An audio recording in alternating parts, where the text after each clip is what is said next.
আমরা লসাগু ও গসাগু নিয়ে আলোচনা করব। সো আজকের লেকচারে আমরা লসাগু ও গসাগুর যে সমস্ত তথ্যগুলো প্রয়োজন সেগুলো আমরা একটা একটা করে আলোচনা করব। গুণিতক বা মাল্টিপল নিয়ে আলোচনা করব। সো গুণিতক কী জিনিস? আমরা দেখো কোনো সংখ্যার গুণিতক বের করব কিভাবে, যে ধরুন 2, সো 2 এর গুণিতক। সো 2 এর গুণিতক আমরা কী কী পাবো? এক কথায় 2 এর গুণিতক বলতে আমরা যে 2 ঘরের নামতা জানি সেই নামতাগুলোই হচ্ছে 2 এর গুণিতক। যেমন ধরে নাও যে 2, আমরা জানি 2 একে 2, 2 দুগুণ 4, 3 দুগুণ 6, 4 দুগুণ 8, 5 দুগুণ 10, 6 দুগুণ 12, এইভাবে আমরা কত লিখি? 7 দুগুণ 14, 8 দুগুণ 16, 9 দুগুণ 18, 10 দুগুণ 20। আমরা 20 পর্যন্ত পড়েছি। তাহলে আমাদের কি এই পর্যন্ত কি আমাদের গুণিতক শেষ? না, গুণিতক শেষ না, এরপরেও রয়েছে আমাদের 10 দুগুণ 20, তারপরে 11 দুগুণ 22, 12 দুগুণ 24, এইভাবে আমাদের চলতে থাকবে।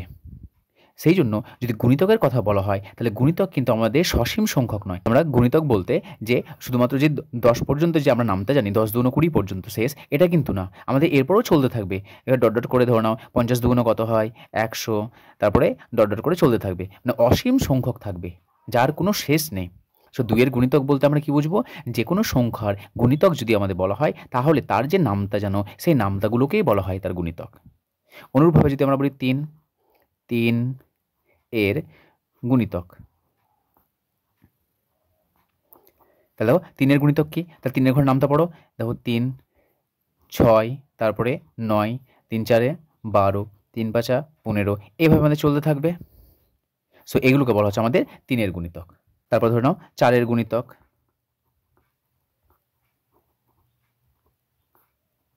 4 এর গুণিতক কী করবো? 4 এর ঘরের নামটা পড়ো। 4 একে 4, 4 দুগুণ 8, 3 4 12, 4 4 16, 4 5 20, 4 6 24, এভাবে আমাদের চলতে থাকবে। যেখানে আমাদের প্রত্যেকটা যে কোনো সংখ্যাই হোক না কেন প্রত্যেকটা সংখ্যার গুণিতক আমাদের অসীম সংখ্যক রয়েছে, মানে গুণিতকের কিন্তু কোনো শেষ নেই। সুতরাং আমরা এগুলো দেখলাম গুণিতক। এরপর আমরা যে সাধারণ গুণিতক সেই সাধারণ গুণিতক নিয়ে আলোচনা বলে দেওয়া হয় যে 2 ও 3 এর সাধারণ গুণিতক কত?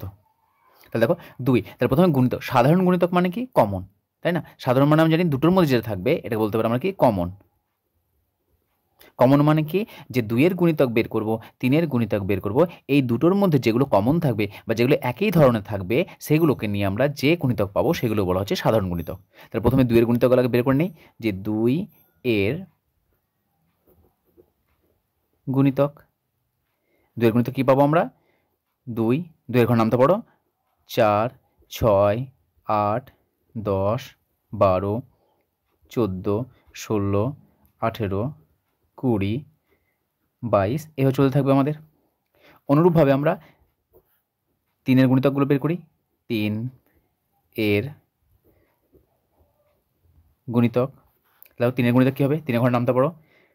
3, 6, 9, 12, 15, 18, 21, এভাবে চলতে থাকবে আমাদের। দেখো এই যে 2 এর গুণিতক আর 3 এর গুণিতক পেয়েছি, আমাদের বলেছে সাধারণ গুণিতক। তাহলে বলো তো সাধারণ বলতে দেখবে যে 2 এর গুণিতকের মধ্যে যে সকল গুণিতকগুলো রয়েছে আর 3 এর গুণিতকের মধ্যে যে সকল গুণিতক রয়েছে এদের মধ্যে মিল কোনটাতে রয়েছে, কোনগুলো মিল রয়েছে, মানে একই আছে। 2 এর গুণিতকের মধ্যে যা আছে 3 এর গুণিতকের মধ্যেও তাই আছে, সেগুলোকে আমরা গোল করে দিচ্ছি। তাহলে প্রথম দেখো এখানে 2 আছে, এখানে 2 নেই। 4 আছে, 4 নেই। এখানে দেখো 6 আছে, এখানে 6 আছে। তাহলে প্রথম কমন কোনটা রয়েছে বা সাধারণ কোনটা রয়েছে? এখানেও 6 আছে, এটাতেও 6 রয়েছে। তখন 2 এর গুণিতকের মধ্যে 6 আছে, 3 এর গুণিতকের মধ্যেও 6 আছে। তারপর দেখো 8 নেই, 9 নেই, এখানে 10ও নেই। তারপর দেখছি 12 আছে। 12টাকে গোল করো, 12টাকে গোল করলাম। তারপর দেখো 14 এখানে নেই, 15 নেই, 16 নেই, 18, তারপর দেখতে পাচ্ছি 18 আছে।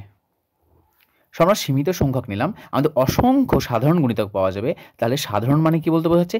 সাধারণ বলতে বোঝাচ্ছে 2 এর গুণিতকের মধ্যে যে গুণিতকগুলো দেখতে পাচ্ছ এবং 3 এর গুণিতকের মধ্যে যেগুলো দেখতে পাচ্ছ এদের মধ্যে যেগুলো কমন রয়েছে, অর্থাৎ এর মধ্যেও রয়েছে এর মধ্যেও রয়েছে, সেগুলো আমরা কি বলছি? কমন বলছি। এর মধ্যেও আছে এর মধ্যেও আছে, সেগুলোকে আমরা দেখো মার্ক করে দিয়েছি, সার্কেল করে দিয়েছি। তো আমরা সার্কেলের মধ্যে ভরে দিয়েছি। তাহলে এখানে আমরা লিখব যে অতএব 2 ও 3 এর সাধারণ গুণিতক সমান কত হবে? দেখো কী পাচ্ছি আমরা? 6, তারপর পাচ্ছি আমরা 12, তারপর পাচ্ছি আমরা 18। শুধুমাত্র কি তিনটেতে শেষ? না, তিনটেতে শেষ না। দেখো আমরা ডট ডট দিয়েছি। এই ডট ডট দেওয়ার অর্থ হচ্ছে আমাদের আরও অনেকগুলি গুণিতক রয়েছে, মানে যার কোনো শেষ নেই। অসংখ্য আমাদের গুণিতক পেয়ে যাবে। অসংখ্য আমরা 2-এর গুণিতক পাবো। অনুরূপভাবে অসংখ্য আমরা 3-এর গুণিতক পাবো। তাহলে এদের মধ্যে আমরা দেখো মাত্র 3টে আমরা সাধারণ গুণিতক নিয়েছি। এর অসংখ্যটা থাকতে পারে, সেই জন্য আমরা ডট ডট দিয়ে দিলাম। তাহলে এটা হলো আমাদের 2 ও 3-এর সাধারণ গুণিতক। তাহলে আমরা বুঝতে পারলাম যে অঙ্কে এই গুণিতক শব্দটার অর্থ কী এবং সাধারণ গুণিতকের অর্থ কী। এর পরবর্তী লেকচারে আমরা যে লঘিষ্ঠ সাধারণ গুণিতক বা লসাগু নিয়ে আলোচনা করব। আজকে আমরা এই যে গুণিতক এবং সাধারণ গুণিতক নিয়ে আলোচনা করলাম, এই গুণিতক এবং সাধারণ গুণিতক আমাদের কোথায় লাগবে? আমরা যে লসাগু নির্ণয় করব, লসাগু নির্ণয়ের ক্ষেত্রে আমাদের গুণিতক এবং এই সাধারণ গুণিতক আমাদের লাগবে। সেই জন্য দেখো লসাগু এর সম্পূর্ণ নাম আমরা জানি, লসাগু।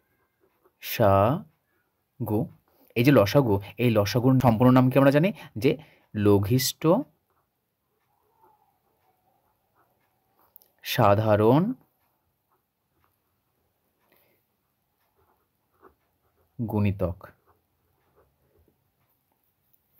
তাহলে দেখো এই যে আমরা পেলাম লঘিষ্ঠ সাধারণ গুণিতক, এই লঘিষ্ঠ সাধারণ গুণিতকের মধ্যেই দেখো আমরা কি নির্ণয় করি?